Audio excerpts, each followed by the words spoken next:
Assalamualaikum warahmatullahi wabarakatuh. Syiralun, jumpa lagi bersama saya Suburdani, jurnalis harian Serambi Indonesia, dalam edisi podcast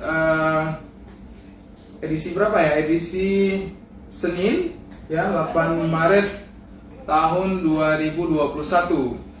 Syiralun, tadi di awal kita menyanyikan sedikit lagu yang populer di tahun 2000-an ya, sebuah lagu yang dinyanyikan oleh Bang Raffi Kandi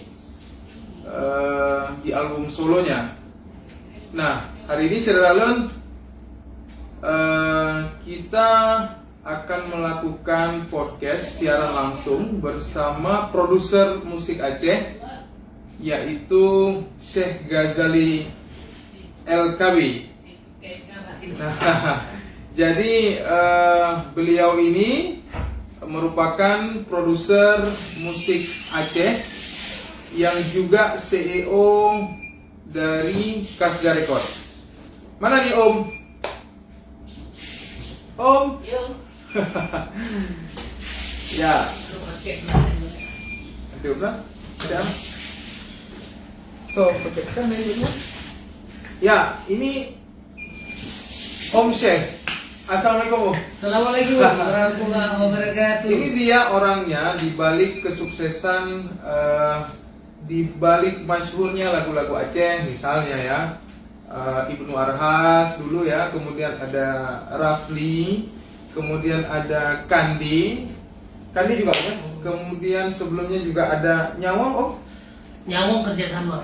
Oh ya, Nyawang itu kerjasama. Dan terakhir yang paling booming itu adalah di medio 2007 sampai 2010 ya. Ya, itu albumnya Liza Aulia, Ultiding ya. Ini album yang luar biasa di zaman sudah memasuki zaman digital ya. Om Syekh bersama Kasga Record memproduksi Liza Aulia hingga 2 album ya Om. Ya, 2 album, dan alhamdulillah booming, dan lagunya bisa didengar sampai sekarang di YouTube, di channel YouTube Kasga Record tentunya. Nah, Syiralun, hari ini kita mungkin akan berbincang sebentar dengan beliau, seperti saya sampaikan tadi, bernama lengkap Syekh Ghazali LKB ini. Om, LKB itu apa Om? itu LKB sebenarnya nama kampung. Nama kampung, apa kepanjangannya? Lum Kebur. Tapi ada orang yang orang pikir bukan Lukubur.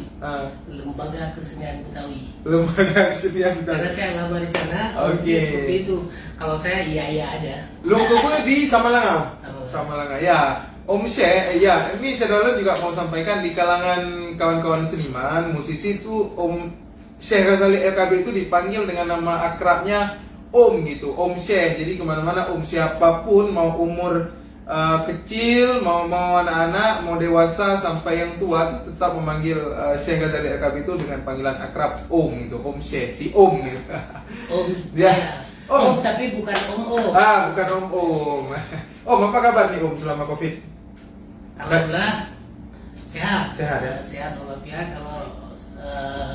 Kalau di bidang kesehatan sehat. Belum, kita mudah-mudahan Nggak ada positif. masih terhindar dari COVID-19. Ya. Belum positif. Alhamdulillah. Jadi sekarang Om memasuki usia berapa Om? Alhamdulillah sudah Boleh disebut nggak? 57. Oh, sudah 57. Tapi semangatnya nih Syiralun yang harus kita ambil bagi kawan-kawan muda nih. Om Syekh ini orang yang usianya sudah memasuki usia 57, tapi jiwanya masih sangat muda. Jadi sehari-hari bergaul sama anak-anak muda, tapi orang-orang tua juga. Iya. Antar generasi. Antar generasi. Nah, Syiralun, seperti saya sampaikan di awal tadi, Om Syekh ini adalah salah satu produser, bisa saya sebut memang sukses di Aceh. Produser musik yang memproduksi beberapa album dari berbagai artis ya, dengan label Kasga Record. Jadi Kasga Record ini salah satu label musik yang ada di Aceh yang bernaung di bawah bernaung di bawah AERA, Asosiasi Industri Rekaman Aceh gitu ya. Jadi sudah banyak sekali album yang dikeluarkan. Jadi Om Syekh ini memulai debutnya itu dari kaset ya Om ya. Ya. Kemudian CD hingga sekarang ke YouTube ya, digital. Nah Om, kita hari ini mengangkat tema nih, Senjakala Industri Musik Aceh. Kira-kira tepat nggak temanya Om? Boleh. Kenapa boleh Om? Jadi ini mungkin ya, kalau senjakala diartikan kalau dalam bahasa puisi kan menjelaskan tentang sesuatu yang semakin redup. Ya. Redup. Ya, jadi ada hubungannya dengan keredupan industri musik, bukan hanya di Aceh tapi kayak ada seluruh dunia. Ya, bagus juga itu temanya. Nah, nanti soal Senjakala kita tentu akan berbicara di sampai 60 menit ke depan. Nah, sebelumnya kita ingin mendengar nih, sebenarnya Om, dulu Kasga Record ini dibangun atau didirikan itu tahun berapa Om? Dulu kalau nama Kasganya kami buat itu di seputaran Aceh Utara, di Simpang Jeprik itu pada tahun 1994. Setelah itu, setelah ada nama Kasgaya, dulu bergerak di bidang di bidang penjualan DTS. Oh iya, teka-teki silang. Teka-teki silang. Karena Om juga sebelumnya suka novel Om ya? Iya. Kalau nggak salah. Pada itu kita juga menyewakan sistem antar jemput ya. Ke rumah ke rumah. Antar door to door. Iya. Antar jemput buku-buku novel dan buku-buku lainnya. Gitu. Jadi itu waktu pertama sekali saya bawa jalan kaki ya, pakai tas. Saya masukkan ke dalam tas, saya tawarkan dari rumah ke rumah, door to door. Setelah 6 bulan berjalan kaki, terakhir saya beli sepeda kecil. Itu masih di Simpang Jeprik. Oh, di Aceh. Pindah dari sebuah tempat tinggal di pedalaman Menasampe namanya itu di Belanjung. Saya pindah ke Simpang Jeprik. Disitulah terbentuk nama Kasga. Ada kepanjangannya Om? Kamu saja Gata. Oke, kamu saja Gata. Ini filosofi apa nih Om ini? Kami bersama Anda. Oh, oke. Kamu marwah, haluar rasa. Iya. Jadi disitulah saya sulap sebuah ruang tamu menjadi taman bacaan. Jadi namanya Taman Bacaan Kasga, kamu saya dengar. Sistem. Ini belum ada rekornya ya? Belum. Jadi dari situ saya sedikit akhirnya saya belajar menjadi produser setelah menjadi distributor DTS seluruh Aceh. Udah pakai kendaraan roda 4. Oke. Saya mencari ini bagaimana caranya, karena dulu saya pernah ditantang waktu saya tinggal di Jakarta, pernah ditantang suruh nyanyi lagu Aceh. Pada tahun 1990-an itu di Jakarta, itu saya bergaul dengan anak-anak duduk rame-rame. Kaki lima. Jadi di mana ada orang-orang itu nongkrong di sana kan macam-macam suku ada, suku Batak ada, suku Ambon ada, macam-macam suku ada di sana. Jadi pas gabung-gabung ya main gitar di salah seorang teman yang si Manjunta dari Medan. Dia bilang ini ada orang Aceh di sini, coba kita suruh nyanyi lagu Aceh. Terus aku pikir lagu Aceh apa nih Kit? Ya paling lagu Bungong Jempa lah kan? Bungong Jempa. Begitu buat Bungong Jempa, orang tuh lagi main gitar di balik gitar, tapi balik gini. Lagu, artinya lagunya nggak ini, lagu melo kali, lagu daerah. Ini nggak ada lagu itu lagu Aceh kan? Pokoknya jadi bahan apalah Bully, ya. kena bully lah istilah, kalau istilah sekarang ya. Nah, terus saya bilang gini, awas kalian, aku pulang ke Aceh nanti aku buat lagu yang hebat, dari kalian tahu bahwa Aceh punya lagu banyak sekali di sana yang bisa menggali. Coba katanya. Rupanya benar-benar terwujud. Begitu ada sedikit modal waktu itu, saya berpikirlah itu kejadiannya waktu saya udah di Aceh setelah saya nikah waktu itu. Tahun 1998 saya udah mulai menelusuri bagaimana menjadi seorang produser. Akhirnya saya carilah yang namanya Ibu Nur Arhas. Kenapa mencari beliau nih? Karena saya lihat itu salah satu fan saya. Saya paling mengagumi Penyanyi. sebagai penyanyi dulu, penyanyi juga pemain seniora, sekaligus juga anggota dewan waktu itu, masih anggota dewan, anggota DPRA ya. Pergilah saya ke Medan. Saya udah nggak di Simpang Cepi lagi, sudah tinggal di Cunda Lusmoy. Sampai ke Medan saya jumpain Ibu Arhas di hotel apa namanya, itu hotel udah lupa ya. Sampai di sana saya bicarakan masalah saya ingin membuat lagu. Saya minta kesediaan beliau untuk masuk dalam album. Setelah itu meminta kesediaan Kak Cut Rusmawar untuk masuk album, dan almarhumah sampai masuk 99. Keluarlah album kaset tape, Kaset pita. pertama kali kaset pita. Oh, sambil ngopi boleh Om ya? Boleh. Ya.